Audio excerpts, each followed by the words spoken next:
तासगाव, निमणी, सिद्धेवाडी, हातनूर, नेलकरंजी, बसरगी या शाखांमध्ये हा घोटाळा झालेला आहे। सांगली जिल्हा मध्यवर्ती बँक म्हणजे राजकारण्यांचा एक अड्डा झालेला आहे।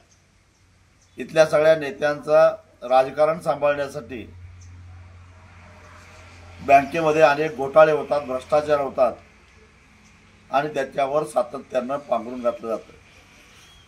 या संदर्भामध्ये शासनाकडे अनेक वेळा मी तक्रारी केल्या आहेत, उदाहरणासहित तक्रारी केल्या आहेत। दुर्दैवानं सरकार सुद्धा याच्याकडे लक्ष द्यायला तयार नाही।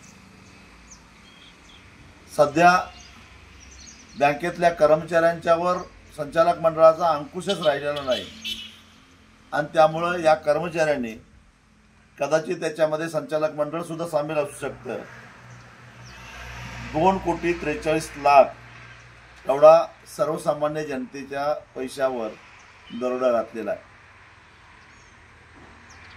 तासगाव, निमणी, सिद्धेवाडी, हातनूर, नेलकरंजी, बसरगी या शाखांमध्ये हा घोटाळा झालेला आहे। अजून तपासणी केली तर अजून किती शाखांमध्ये अशा प्रकारचा घोटाळा बाहेर येतो हे तपासणी केल्यानंतरच कळेल। शेतकऱ्यांचे दुष्काळाचे भरपाईचे आलेले पैसे, अतिवृष्टीचे पैसे, ठेवीवरचे व्याज आणि डिव्हिडंड या सगळ्या पैशाचे बोगस खाती काढून, बोगस एंट्र्या करून या कर्मचाऱ्यांनी हे पैसे हडप केले। अर्थात त्याला पाठबळ असणारच, राजकीय पाठबळ असणार आणि म्हणून मी शासनाला विनंती केली आहे, मुख्यमंत्र्यांना, उपमुख्यमंत्र्यांना, सहकार सचिवांना, सहकार आयुक्तांना पत्र लिहून विनंती केली आहे की पहिल्यांदा या बँकेवर प्रशासक नेमा आणि सखोल चौकशी करा। एकतर या बँकेचा 31 मार्च 2023चा जो ताळेबंद आहे तोच धादांत खोटा आहे।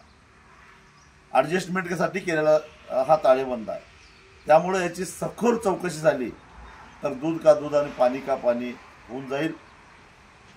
सर्वसामान्य जनतेला दिलासा देणारी अशी ही बँक आहे, या जिल्ह्याची अर्थवाहिनी आहे। ही बँक जर का पुन्हा अडचणीत आली तर जिल्ह्याचं नुकसान होणार आहे, शेतकऱ्यांचं नुकसान होणार आहे, सामान्य माणसाचं नुकसान होणार आहे आणि म्हणून सरकारनं ह्या अशा भ्रष्ट प्रवृत्तीला कठोर कारवाई करून तातडीनं ठेचून काढावं अशीच आमची मागणी आहे। अन्यथा आता आम्हाला रस्त्यावर येण्याशिवाय पर्याय राहिलेला नाही। पहिल्यांदा शासनानं या बँकेवर प्रशासक नेमावा आणि सखोल चौकशी करावी एवढीच आमची मागणी आहे। देश विदेशातील प्रत्येक घडामोडींचे लाईव्ह अपडेट मिळवण्यासाठी आता साम टीव्हीच्या सर्व सोशल मीडिया प्लॅटफॉर्मला लाईक, फॉलो आणि सबस्क्राईब करा। तसंच सर्व नोटिफिकेशनसाठी बेल आयकॉन प्रेस करायला विसरू नका।